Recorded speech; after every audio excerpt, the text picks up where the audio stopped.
বাংলায় বুথ দখলের পরম্পরা আছে বললেন বিজেপি প্রার্থী অর্জুন সিং।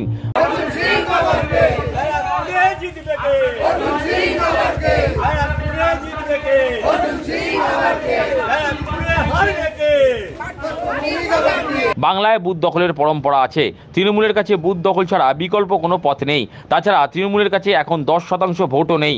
শুক্রবার সকালে ব্যারাকপুরে ভোট প্রচারে বেরিয়ে এমনটাই বললেন ব্যারাকপুর কেন্দ্রের বিজেপি প্রার্থী অর্জুন সিং। ইলেকশন কমিশনের উপরে ডিপেন্ড করে, ইলেকশন কমিশন কত শক্ত আছে কত শক্ত নেই।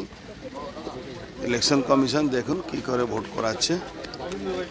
ও তো বাংলায় ভোট দখল বুথ দখলের তো পরম্পরা আছে। তৃণমূল এর ছাড়া কোনো তৃণমূলে করে যে কোনো পথও নেই। এ না করলে তৃণমূল ভোটও পাবে না। 10%ও ভোট নেই তৃণমূল কাছে, ওই জন্য এরা করছে। এদিন তিনি কল্যাণী এক্সপ্রেসওয়ে ঘেঁষা ব্যারাকপুর পুরসভার 8 নম্বর ওয়ার্ডের মাঠপাড়া থেকে পায়ে হেঁটে ভোট প্রচার শুরু করেন। অলিগলি ঘুরে আনন্দপুরি মাঠের কাছে তিনি প্রচার শেষ করেন।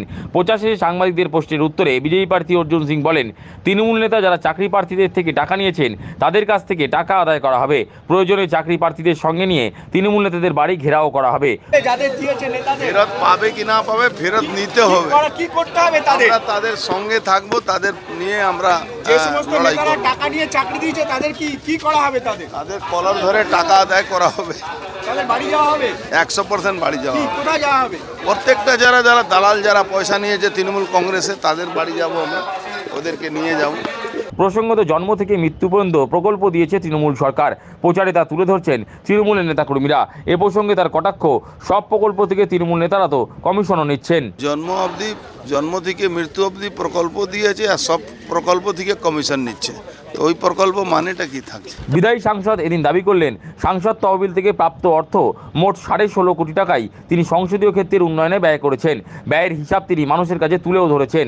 জুট মিল অধ্যুষিত শ্রমিক মহল্লার মানুষজন তৃণমূলকে একটাও ভোট দেবেন না বলে এদিন তিনি জোরের সঙ্গে দাবি করলেন। দিয়েছি তৃণমূলকে হিসাব কেন দেবো, মানুষকে হিসাব দিয়ে দিয়েছি।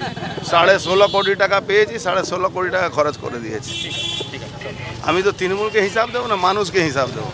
আমি মানুষের কাছে দায়বদ্ধ। আর জুট মিলের শ্রমিক কাছে যান না, ভোটটা দুটো ভোট নিয়ে নিন জুট মিলের শ্রমিক কাছে।